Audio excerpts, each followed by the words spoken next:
Welcome to Aberdeenshire Council's marking of Holocaust Memorial Day. This year we mark the day very differently, but we do mark it, and that is important. On the 27th of January 1945, the Red Army liberated the factory of death at Auschwitz-Birkenau. At this site, more than 1 million human beings, mostly Jews, were murdered by the Nazi regime. It is right we mark this day as Holocaust Memorial Day, and we remember the 6 million plus Jews murdered by the Nazis as a result of their twisted, criminal ideology, aided by a compliant population that did not or were afraid to speak out. All around the world, and here in the UK, millions of people face prejudice, discrimination and hostility for no other reason than their identity. Today is a day of commemoration and action to challenge these attitudes and behaviours in order to build a better future together. We also remember the victims of all the other world recognised genocides. This year's theme to commemorate Holocaust Memorial Day is Be the Light in the Darkness. Sadly, prejudice and hostility towards people based on their identity continues to hurt people and communities here in the UK. Genocide never just happens. By doing nothing to the identity-based hatred and hostility that is in our communities, we create the climate in which genocide can take place. So what can we do? We can be that light in the darkness that is the misinformation and hatred we see daily. We can challenge prejudice, stand in solidarity with those being targeted, oppose all discrimination and challenge those who seek to discriminate. In other words, we shine the light on the bigots, the racists, the fascists, those seeking to divide us with lies and hatred. You've all heard those lies. The immigrants take all our jobs and homes. Doing nothing reminds me of a quote made by Albert Einstein. The world will not be destroyed by those who do evil, but by those who watch them without doing anything. There are a number of inputs to this presentation today, these being from Ieuan Harries, a former pupil from Westhill Academy. He will talk about his visit to Auschwitz-Birkenau as part of the education programme. Then we have Councillor Kille, Aberdeenshire Council leader, followed by James Marriner, another former Westhill Academy pupil, who will reflect upon his visit to Auschwitz-Birkenau. So I will now pass over to those contributions. When visiting Auschwitz, what really stuck with me was the stories. Hearing the testimony of survivors from our guides was truly heart-wrenching. And in particular, there's one story that stuck with me that I'd like to share with you today. It was a testimony of a young man who was taken to the camps by rail with his family. When he arrived, he and his family were split into two groups, alongside the other people on the trains. One for men and one for women and children. The man had a brother, about 15 years old, who begged him, "Let me go in the man's line." But he said no. "Go with the women and children, you'll be safer." The women and children were taken straight to a gas chamber to be murdered, as they couldn't provide an immediate labour benefit to the camp. I have a brother about that same age, and I couldn't imagine the pain that must have caused. It's truly horrific to think about. The camps of Auschwitz were a stark display of what humanity can be at its worst. The Nazi death camps were ruthlessly efficient, and it was a truly harrowing experience to walk through. Nonetheless, though, I did not leave with a feeling of faithlessness in humanity. Quite the opposite, in fact. I had the privilege of seeing over 200 students from across Scotland coming together at a candlelit vigil to remember the victims of the Holocaust. I found it hugely symbolic because I knew that everyone there would be the light in the darkness and take home what they'd seen to their families and friends and all those around them, and feel a new sense that they had to fight injustice wherever it might be around the world. Well, of course, in no way the coronavirus pandemic compares to the horrors of the Holocaust. It does give us an opportunity. It gives us a chance to recognise the impact that our personal actions can have on the world around us. A small step for you can have a huge impact in the lives of others. Therefore, this Holocaust Memorial Day, I implore you to not only remember the victims, but honour their memory. Take steps to improve the world around you, whether that just be helping somebody down the street or supporting charities that fight injustice around the world. Thank you. Aberdeenshire Council has been taking part in Holocaust Memorial Day for several years now.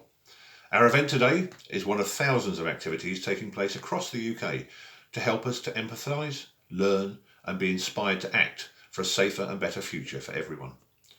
On the 27th of January 2000, 46 governments from around the world met in Stockholm to discuss Holocaust, alongside the millions of other people killed under Nazi persecution and in genocides that followed in Cambodia, Rwanda, Bosnia and Darfur. Following this meeting, all attendees signed a declaration committing to preserving the memory of those who were murdered in the Holocaust and in the subsequent genocides. We will now read the statement of commitment, which was adapted from this declaration to affirm our support for Holocaust remembrance and to ensure that these horrors are never forgotten. We recognise that the Holocaust shook the foundations of modern civilization. Its unprecedented character and horror will always hold universal meaning. We believe the Holocaust must have a permanent place in our nation's collective memory. We honour the survivors still with us and reaffirm our shared goals of mutual understanding and justice. We must make sure that future generations understand the causes of the Holocaust and reflect upon its consequences. We vow to remember the victims of Nazi persecution and of all genocides. We value the sacrifices of those who have risked their lives to protect or rescue victims as a touchstone of the human capacity for the good in the face of evil.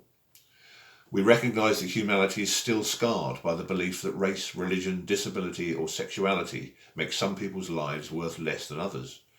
Genocide, anti-Semitism, racism, xenophobia and discrimination still continue. We have a shared responsibility to fight these evils. We pledge to strengthen our efforts to promote education and research about the Holocaust and other genocides. We will do our utmost to make sure that the lessons of such events are fully learned. We will continue to encourage Holocaust remembrance by holding an annual Holocaust Memorial Day. We condemn the evils of prejudice, discrimination and racism. We value a free, respectful and democratic society.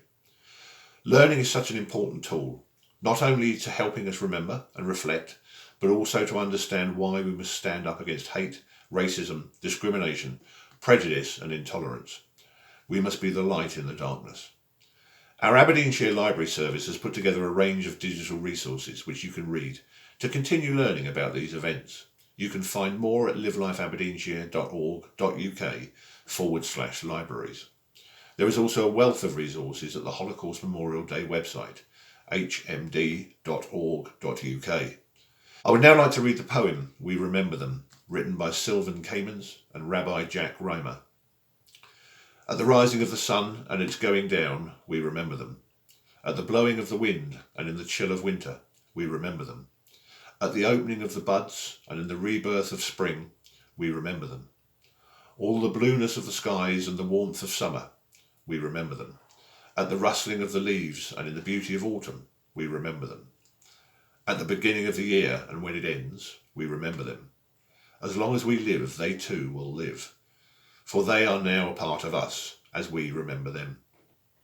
When we are weary and in need of strength, we remember them.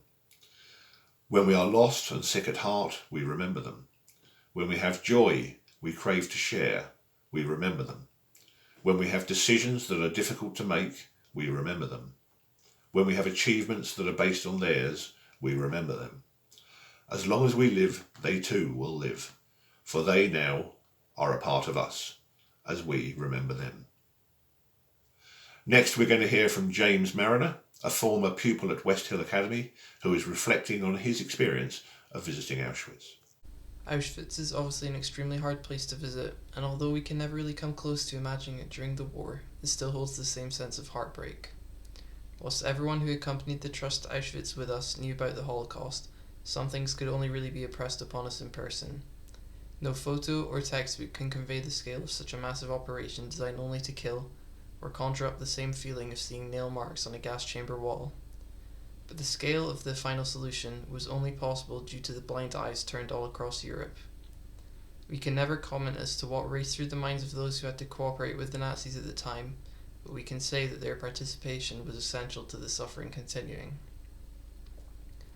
One quote brought to our attention at the very start of the trip was, "We learn from history that we do not learn from history," and ostensibly that is true.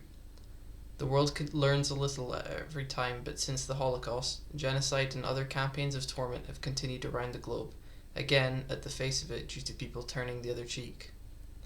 When I found out the theme was Be the Light in the Darkness this year, the first thing that came to mind was the poem First They Came, and indeed I think it really speaks to perhaps the greatest lesson of all from the Holocaust. We must speak out against injustice. When our visit to Auschwitz was coming to an end, the rabbi who had accompanied us gave a speech on the steps of the memorial, and darkness shrouded the death camp, only furthering its sense of tragedy. His words took on an even stronger meaning, and he emphasized the role that every one of us had to play in using our experience to better our communities and combat hatred around us. Standing up against something that does not affect you, or helping someone even if they had not asked for it, can be hard to find reasons for, but these small acts of kindness can create a big difference on people around you.